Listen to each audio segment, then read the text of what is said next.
guys, this week we have returned to Williston, Florida here at Devils Den for some fun with camping and snorkeling.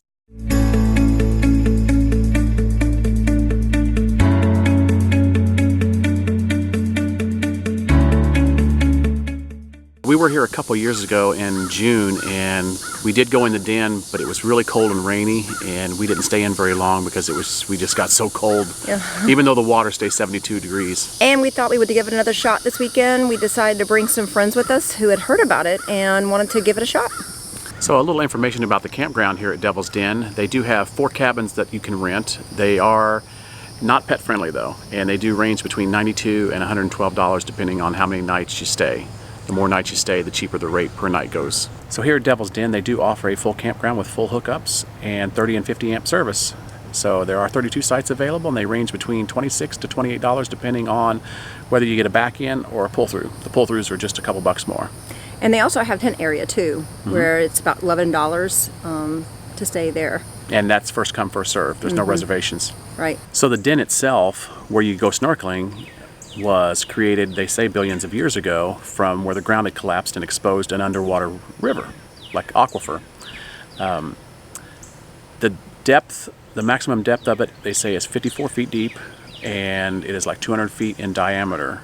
The water stays 72 degrees all year round, which is really nice this time of year when it's hot outside.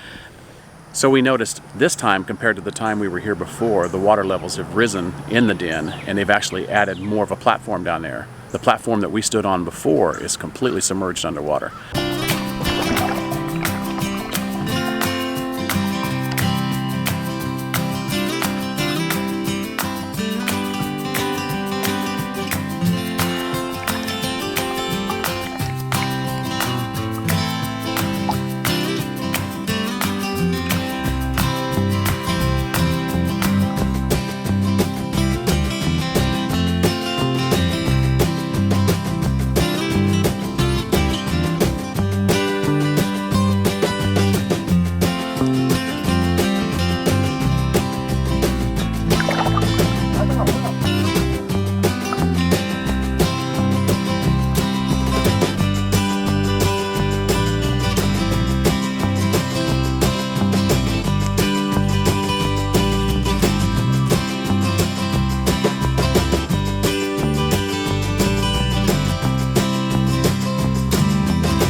Alright, so after a brief nap and some lunch, we headed over to the Cedar Lakes Woods and Gardens. And I'm going to tell you, if you're here at Devils Den and you're camping in this area, do yourself a favor and check this place out. Right, Allie? Yes. So what you're seeing now is the lady that works there. She was giving us some information about the place, the map with all the trails and features at this gardens. She also gave us a brief history of the park itself. So this man, Dr. Raymond Weber, back in 1991, she said, basically was just looking for a place to fish when he found this property, and it was an old limestone quarry. He bought the property, started resurfacing the quarry into ponds, man-made ponds and lakes here for fishing. I guess at some point he started planting a lot of botanicals, and the rest is history. He's put 50 years of work into all this. All this was man-made, pretty much by him. I think he did have a little bit of help, she said, over the years, but this is all his brainchild. And he never intended to open it to the public, from what she said, either. That only happened, I think she said, in 2014. You know, don't quote me on that, but some of the views here are just breathtaking. And waterfalls, It's just crazy to see waterfalls there. So you'll see that there's just a bunch of different trails winding around with pretty bridges, and this area here that you're looking at is the Japanese gardens. So beautiful. They had cute little bridges that took you from one part to another part. Yep. So cute. And they had a lot of koi fish in different places in that park. Or I mean in that part of the park there. And I'm sorry. This was really interesting, just standing on the bridge there and looking out and seeing all the green. Yeah, apparently the water levels have risen over the last couple of years. Some of this was closed off. You could see where the pathways went down and evidently were submerged underwater. And look at this waterfall. Cute little ducks. A lot of wildlife. I like the lily pads that you saw just a few minutes ago, the little round lily pads that, those were Japanese lily pads, actually. That's what Matt was telling us, yeah. And another aerial overview of it's just so beautiful. And the wind chimes here. I'm going to stop and let you listen to them just for a second.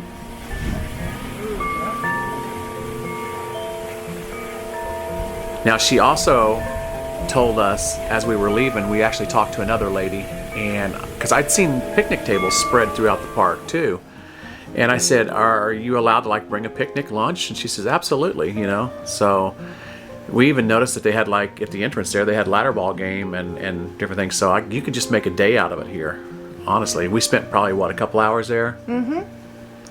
Oh, Allie, what's this? Oh, this is the huge banana spider that we saw on the back porch of the gentleman that owns this property. Which is weird, because she said the trail cuts through his back porch. You're actually allowed to walk across his back porch. And there was a little cat back there too. She said that there were like 30 cats on the property. We saw maybe 3 or 4 of them. We were laughing at Matt here because I was like, if that bridge falls, it's going to make a great YouTube video. And here's some koi fish. The koi fish here were massive. They were definitely eating well. Yeah, you could definitely tell they've been fed well. And we got a little turtle here. Caught him swimming. Yeah. So cute. More waterfalls. Oh. She said there was one part of the waterfall where you could actually walk under and get wet. We did not see that. And Nikki loves jumping across the water. Yep. Nikki had no problem navigating that. Muttley, though, he was like, nope. He couldn't do it. He's like, nope, not going to go there.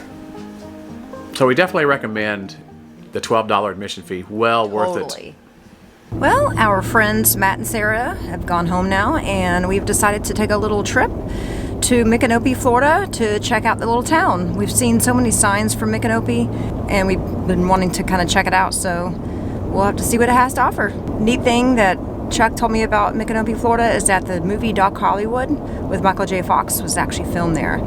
So it's kind of neat. We'll have to maybe look it up on the internet and see where some of the parts were filmed at in the town. So as we were just driving through the little town of Micanopy here, and we were just following the road on around, we just discovered this little place, which is a little county or state park type of thing for the Micanopy Heritage, was it War Museum? Yeah, the Seminole War Museum. Yeah, was it Seminole or was it Micanopy? It said Seminole War. Oh, it was Seminoles? Yeah. And there was a little building up there. You kind of see it up there. It said it was a museum, but it was closed. Yeah, and there was actually a little, not roped off, but it was like a fenced off area for a burial ground. Right. Yeah, it was and the sign said to show your respect and, you know, obviously don't disturb it and give it a moment of silence, which we did. We didn't stay out there too long. We did walk down one little trail. It was a bat house. It was big. like tall. Allie thought it was a tower. Yeah. Yeah. It was a huge bat house at the top of it. Another lesson we could probably learn from this is you just never know what you're going to discover when you're out driving around. And we probably should always have like bug spray and sunscreen and a backpack. And we did bring water. Yeah. This time we did bring water, but we should probably be a little bit more prepared, even though we don't think we're going to go hiking. You just see something like this and you decide to pull in and you decide to check it out, and totally unplanned, which was kind of cool. Yep. So we're going to keep driving around, just see what Micanopy has to offer here. We're going to see if we can drive around, maybe see where some of the Doc Hollywood movie locations were filmed. And if they have some sort of like outside seating, we might try to see if we can get, you know, take the pups and get some food outside somewhere. Say something. So say. You're so cute. You need to say something. I'm I focused on just you. said you're cute. No. We're gonna go grab some lunch. All right.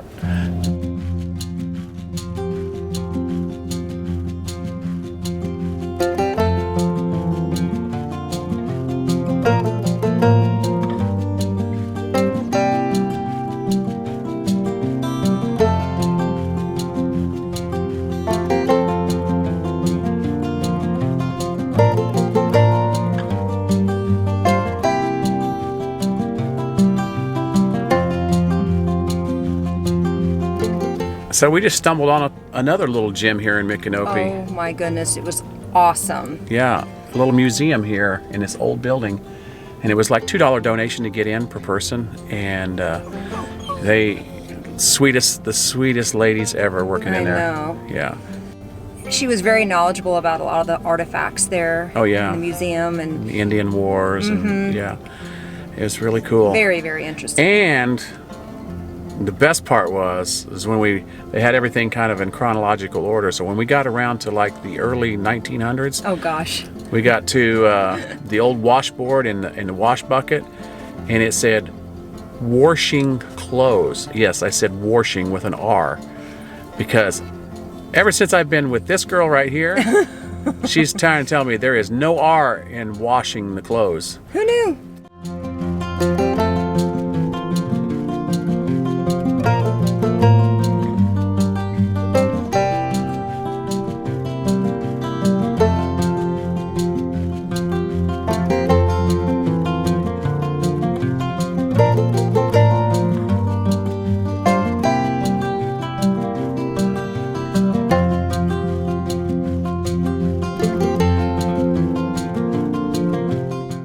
All right, so we had a fun little afternoon checking out the little town of Micanopy here, and